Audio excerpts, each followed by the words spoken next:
नमः श्री वर्धमानाय निर्धूत कल्यात्मने साधुकानां त्रिलोकानां यद्विद्यादर्पणायते यद्विद्यादर्पणायते। वर्तमान शासन नायक श्री महावीर भगवान की, 24 तीर्थंकर भगवान की, चारित्र चक्रवर्ती आचार्य श्री शांति सागर जी महाराज की, षष्ठम भट्टाचार्य परम पूज्य आचार्य श्री वृंदन सागर जी महाराज की, परम पूज्य गुरुदेव आचार्य श्री विद्यासागर जी महाराज की, विद्या वाग्मी ज्ञान रत्नाकर परम पूज्य गौरव आचार्य श्री उदार सागर जी महाराज की,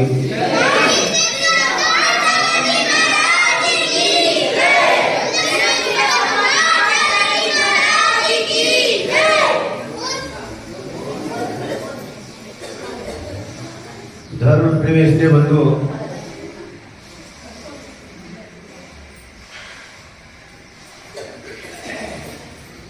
आदमी कहता है मैं धर्म कर रहा हूं,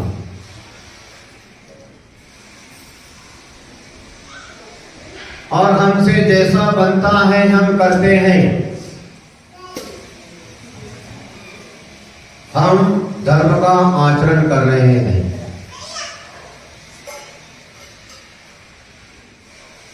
जो कहता है कि हम धर्म कार्य कर रहे हैं या मैं धर्म कार्य कर रहा हूं और हमसे जैसा बनता है हम वैसा करते हैं,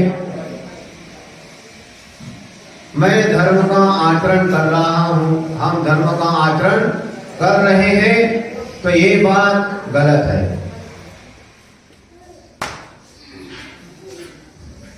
जैसा बन रहा है वैसा हम कर रहे हैं।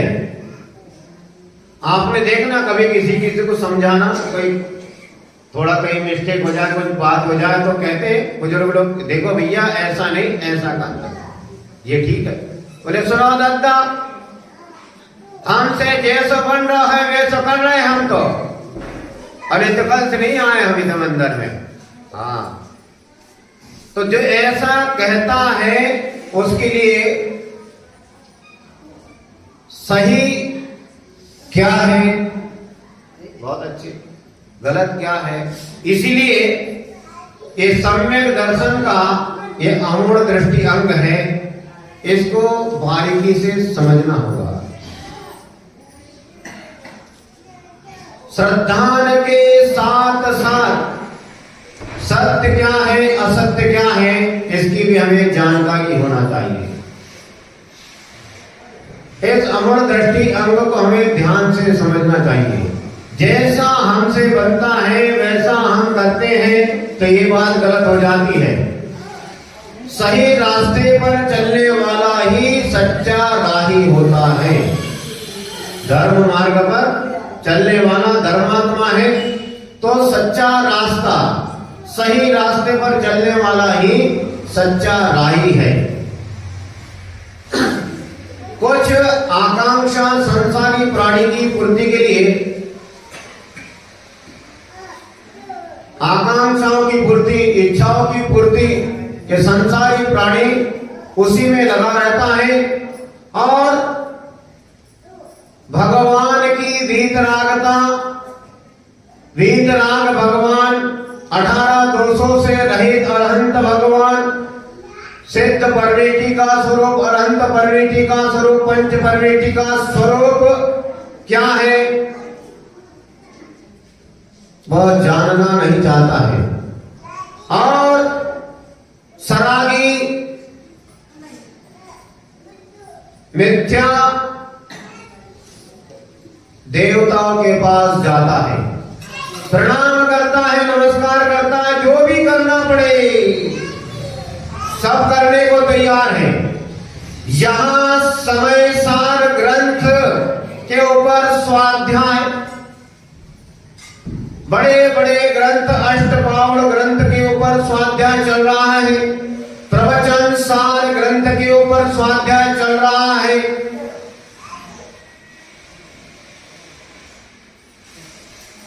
आपको तो स्वाध्याय स्वाध्याय स्वाध्याय, दिन रात स्वाध्याय।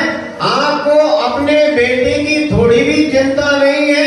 1 महीना 20 दिन 25 दिन हो गए, अभी तक उसका बुखार नहीं उतर रहा है। क्या तुम्हारा स्वाध्याय? किस काम का स्वाध्याय? हाँ तो बोलो काली खप्पर वाली, तेरा वचन न जाए खाली, क्या करना है? अरे कुछ करो। ये प्रवचन सार और समय सार आ गए बातों में। यहां दिगंबर मुनिराज नजर आए तो मुंह फेर लेते हैं, और जब मुसीबत आती है तो ऐसे ऐसे स्थान पर पहुंच जाते हैं जहां पर कहते हैं 2 पैर वाला 4 पैर वाला नहीं तो 2 पैर वाला भी चलेगा, और आधा लीटर भी चलेगी। 1 लीटर की बोतल नहीं तो आधा लीटर की भी चलेगी, लेकिन करना तो होगा। आदमी सोचता है कोई बात नहीं, अरे हम नहीं कर रहे, हम तो करवा देंगे। 4 पैर का नहीं तो 2 पैर का ही कर देंगे। जो सुबह सुबह 4 बजे सबको जगाता है, मांग देता है कलंगी, लाल कलंगी वाला, लाल भी चलेगा, सफेद भी चलेगा, जो भी चलेगा हम भेंट चढ़ा देंगे। 1 बोतल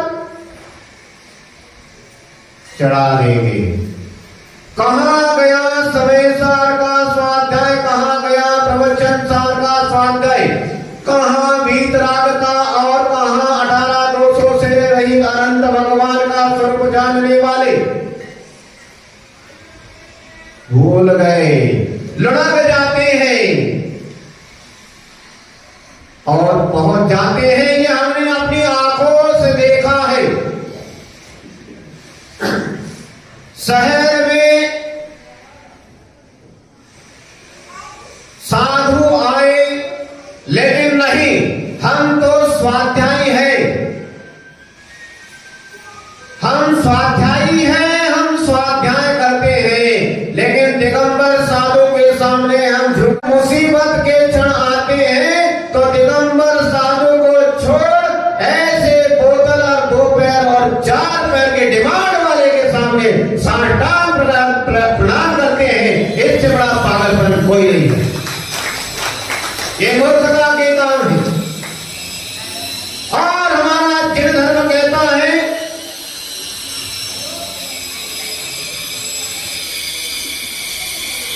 चमत्कार को नहीं, जैन दर्शन कहता है चमत्कार को नमस्कार नहीं। जैन धर्म में किसे नमस्कार किया है? जैन धर्म में चमत्कार को नमस्कार नहीं, चारित्र को नमस्कार किया है। यहां चमत्कार की बात नहीं। और यदि चमत्कार देखना है तो एक दिगंबर साधु के पास में ऐसी ऐसी विद्याएं होती है कि क्षण भर में विष्णु कुमार मुनिराज ने अपना हाथ लंबा किया तो मानुष्योत्तर पर्वत तक पहुंच गया, और 700 मुनिराजों की उन्होंने रक्षा की। अकंपनाचार्य ने 700 मुनिराजों की। इसलिए ये दिगंबर साधु मजाक नहीं, कोई खेल खिलौना नहीं।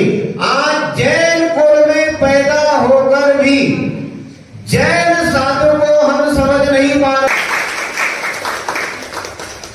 और तीर्थंकर भगवंत की वाणी है कि पंचम काल के अंत तक ये श्रावक और साधु रहेंगे रहेंगे रहेंगे। वीरांगण में महाराज रहेंगे। इसलिए दृढ़ता के साथ मिथ्यात्व को छोड़कर सम्यक्त की आराधना करते रहना चाहिए। जो सम्यक्त की आराधना करता है उसी के जीवन में ये अगुण दृष्टि अंग आता है। आदमी थोड़ी थोड़ी बातों पर भटक जाता है, श्रद्धा लुढ़क जाती है। बिन पेंदी के लोटे हमें नहीं बनना चाहिए। बिन पेंदी का लोटा हमारे घर में हो तो हम उसे एक तरफ रख देते हैं। ये लोटा लुढ़क जाता है, किसी काम का नहीं। पहले बहुत आते थे, लेकिन पहले लोटा लुढ़कता था पीतल का, कांसे का, लेकिन आज ये चलता फिरता पंचेंद्रिय मनुष्य रूपी लोटा लुढ़कते रहता है, लुढ़कते रहता है। वो लोटा लुढ़क जाए तो उसमें का दूध है या कोई पदार्थ रखा है वो लुढ़केगा, लेकिन ये पंचेंद्रिय मनुष्य पर्याय मिली है तो यहाँ लुढ़कने की आवश्यकता नहीं है। यदि यहाँ लुढ़के, यदि वहां लुढ़क जाएगा तो क्या होगा? जितना उसमें रखा हो उतना ही नुकसान होगा। लेकिन ये पंचेंद्रिय मनुष्य रूपी लोटा बिन पेंदी का लोटा लुढ़का तो ऐसा लुढ़केगा कि धम्मा धमसा मेघा अंजना अरिष्टा भगवा मागरी ये इधर तक लुढ़केगा और नीचे भी जा सकता है निगोद में। तो ऐसे लुढ़कने की आवश्यकता नहीं है, हमें अपनी श्रद्धा मजबूत दृढ़ बनाने की आवश्यकता है। श्रद्धा को कभी भी ढीला नहीं करना, श्रद्धा मजबूत होना चाहिए, श्रद्धा मजबूत होना चाहिए। सोचता है कि ना महाराज ये धर्म करता है, ना कुछ करता है, ना भगवान का अभिषेक करता है, ना मंदिर में दर्शन करने के लिए आता है, ना कभी दान दक्षिणा करता है, ना किसी साधु को आहार कराता है, ना कभी रिश्तेदार को बुलाता है।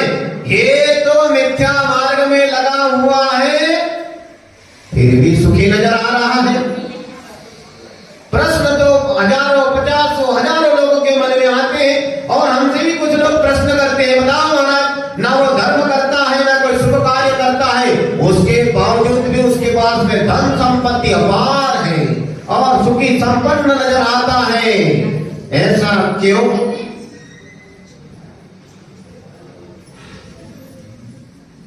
और हम दान करते हैं, महाराज श्री को आहार चर्या कराते हैं, चतुर्वेद संघ को दान देते हैं,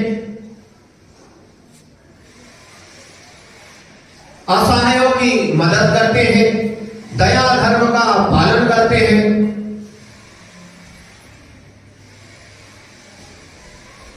उसके बावजूद भी हमारे साथ ऐसा क्यों घटित होता है?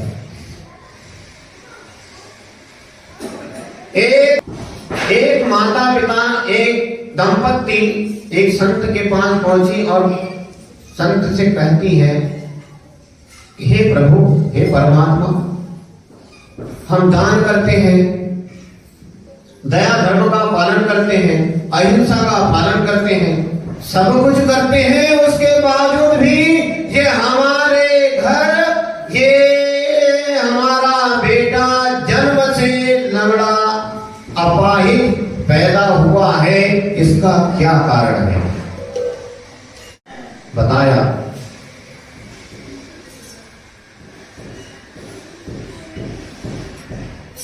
कुछ जन्म पूर्व की बात है। ये आपका बेटा एक किसान का बेटा था। ये आपका बेटा एक किसान का बेटा था।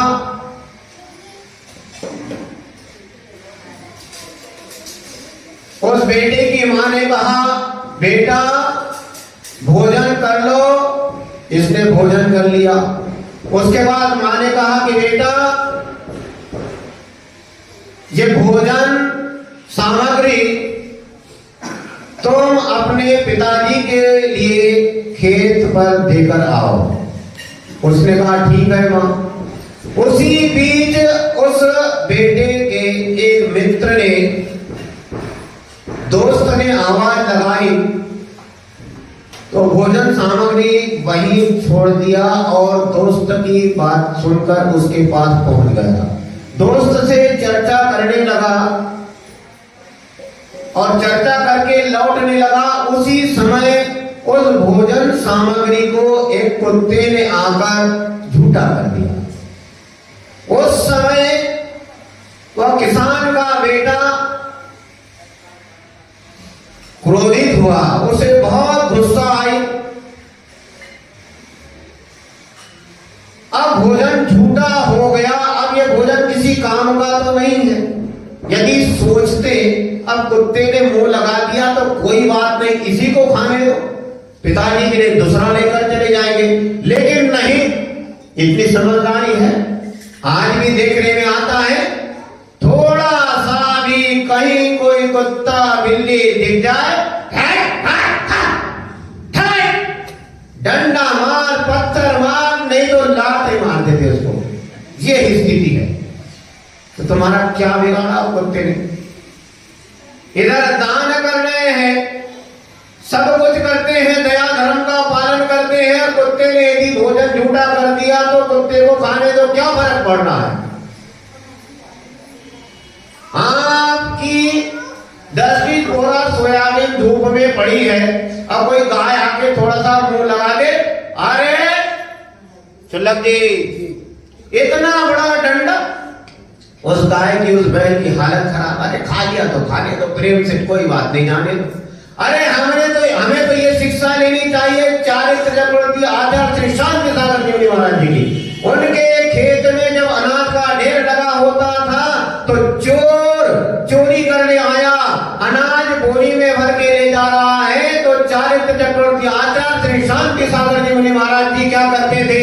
चोर को बोरी में अनाज भरने देते थे, अपना मुंह फेर लेते थे कि भूखा आदमी भूखा है, पेट के लिए ले जा रहा है, ले जाने दो, कितना ले जाएगा, लेकिन उनके अनाज के ढेर में कभी कमी नहीं होती थी। और आज वर्तमान में कोई मुट्ठा भर चावल उठा ले, गेहूं उठा ले, 50 गालियां सुनना पड़ती है। उसी प्रकार उस बेटे ने उस कुत्ते को एक लोहे की छड़ उठाई और कुत्ते के पैरों पर ऐसी मारी कि कुत्ता लंगड़ा हो गया, रोता रहा, चिल्लाते रहा। वह कुत्ता पूरे जीवन भर लंगड़ा बना रहा और अंत में उसका मरण हो गया। उसी का फल है, पिछले जन्म में ये आपके बेटे ने एक कुत्ते को लोहे की राड उसके पैरों पर मारी थी, कुत्ता पूरा जीवन भर लंगड़ा बना रहा। वही पाप कर्म का उदय ये बेटे पैदा इसी लंगड़ा पैदा हुआ है। ये पाप कर्म का उदय है। ये पाप कर्म का उदय किसी को नहीं छोड़ता है। ये जो हमें वैभव संपत्ति जो दिख रही है और पाप कर्म में संलग्न है, तो ये पूर्व जन्म का धर्म कर्म का फल है। और अशुभ कर्म का फल कभी भी सुख नहीं देता है। आज वर्तमान में अशुभ कर्म कर रहे हैं तो उसका फल भी मिलेगा, और भूत काल में जो किए हैं उसका फल भी हमें मिलता है। ये आत्मा, ये आदमी आज से नहीं है, अनादि से है। आत्मा आज से नहीं, आत्मा कब से है? अनादि से है। और आज आदमी वर्तमान को देख रहा है। अरे वर्तमान में खाओ पियो मौज करो, चाहे उधारी लेकर करना पड़े तो कोई बात नहीं, चलेगा, उधार लेकर भी खाओ पियो, लेकिन मौज से रहो। चाहे झूठ बोलना पड़े, चोरी करना पड़े, हिंसा करना पड़े, कुछ भी करना पड़े, लेकिन बस खाओ पियो और मौज करो, वर्तमान को सुधारो। हम तो कहते हैं कि उस व्यक्ति के लिए आचार्य श्री उमा स्वामी महाराज का तत्वार्थ सूत्र का 7वें अध्याय का पहला सूत्र याद रखना चाहिए। हिंसा नृतस्तेया ब्रह्म परिग्रहोऽप्यो गिरतिर्व्रतम्। हिंसा, झूठ, चोरी, कुशील, परिग्रह, इन 5 पापों का बुद्धिपूर्वक त्याग करने को व्रत कहते हैं। और हम अपने आप को बहुत बड़े व्रती समझते हैं, लेकिन इससे काम नहीं चलेगा समझने से। आचरण में भी वो चलिया सुधरना चाहिए। और हम कहते कि नहीं, अरे हम तो जो कर रहे तो कर रहे, हमसे जितना बनता है उतना करते हैं, तो ये बाद गलत हो जाती है, 100% गलत। इसीलिए हमें आवश्यकता है, हमें सच्चा मोक्ष मार्गी बनना है, मोक्ष मार्ग का सच्चा राही बनना है, मोक्ष मार्ग का सच्चा राही बनना है। तो हमें मिथ्यात्व को छोड़कर अपने सम्यक्त्व को मजबूत करना होगा। इसी में हमारा भला है। उस आदमी को, उस सुखी संपन्न वैभवशाली व्यक्ति को देखकर दुखी नहीं होना चाहिए। हमें ये सोचना चाहिए इसका समाधान तो यही है। गुरुओं के वाणियों से और संतों की वाणी को सुनकर हमें इतनी तो समझ में आ जाना चाहिए, दुखी होने की आवश्यकता नहीं है।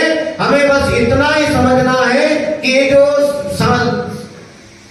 धन संपन्न व्यक्ति, धन संपत्ति जिसके पास है, आज आपको जो सुखी नजर आ रहा है, तो ये इसका पूर्व जन्म का कोई धर्म कर्म का फल है, पुण्य कर्म का फल है, जिसको वो भोग रहा है। और मैंने पहले पाप कर्म किए होंगे, जो अशुभ कर्म किया होगा, उसका फल मैं भोग रहा हूं। लेकिन कर्म होता है, ये किसी को नहीं छोड़ता है। इसीलिए ये जो सुखी संपन्न है, तो इसका पाप कर्म का उदय नहीं, अभी पुण्य कर्म का उदय चल रहा है। और अभी ये जो पाप कर रहा है, इसका फल इसे अवश्य मिलेगा। जैसे मैं धर्म कार्य कर रहा हूँ, उसके बावजूद भी मैं दुखी हूँ, तो ये मेरा पाप कर्म का कोई उदय चल रहा है, इसलिए मैं दुखी हूँ। लेकिन आज मैं जो धर्म कर रहा हूँ, इसका फल मुझे आज नहीं तो भविष्य में अवश्य मिलेगा। लेकिन वर्तमान को हमें बिगाड़ना नहीं चाहिए। वर्तमान में यदि हम पाप करते हैं, तो हमारा वर्तमान हमारे पीछे जो भूत बन के हमारे पीछे लग जाएगा। वर्तमान को हम सुधारने में लगे हैं, तो यही वर्तमान एक समय आने के बाद, मरण होने के बाद, यही भूतकाल बन जाता है। और भूतकाल नहीं, वो भूत बनकर फिर उस आदमी को चाहते हुए भी, न चाहते हुए भी, अच्छा सुख चाहते हुए भी सुख नहीं मिल सकता है, और दुख का फल नहीं चाहते हुए भी उसे दुख भोगना पड़ता है। तो ये वर्तमान ही हमारे पीछे भूत बनकर लगा रहता है। तो हमारे पीछे कोई भूत ना लगे, उसके लिए क्या करना होगा? हमें धन संपन्न व्यक्ति से किसी प्रकार की ईर्ष्या भाव, किसी प्रकार का शंका नहीं करना कि ये पाप कर्म करता है, धर्म नहीं करता, उसके बावजूद भी सुखी है, और मैं धर्म कर रहा हूँ, उसके बावजूद भी मैं दुखी हूँ। तो इसके लिए एक ही सिद्धांत है कि ये जो सुखी संपन्न है, इसका आज पुण्य कर्म का उदय है, इसलिए ये सुखी नजर आ रहा है। और मैं धर्म कर रहा हूँ, उसके बावजूद भी मैं दुखी हूँ, तो मेरा पाप कर्म का उदय है। लेकिन मैं जो धर्म कर रहा हूँ, तो भविष्य में ये मुझे अच्छा फल देगा। ऐसी भावना आनी चाहिए। इसी मंगल भावना के साथ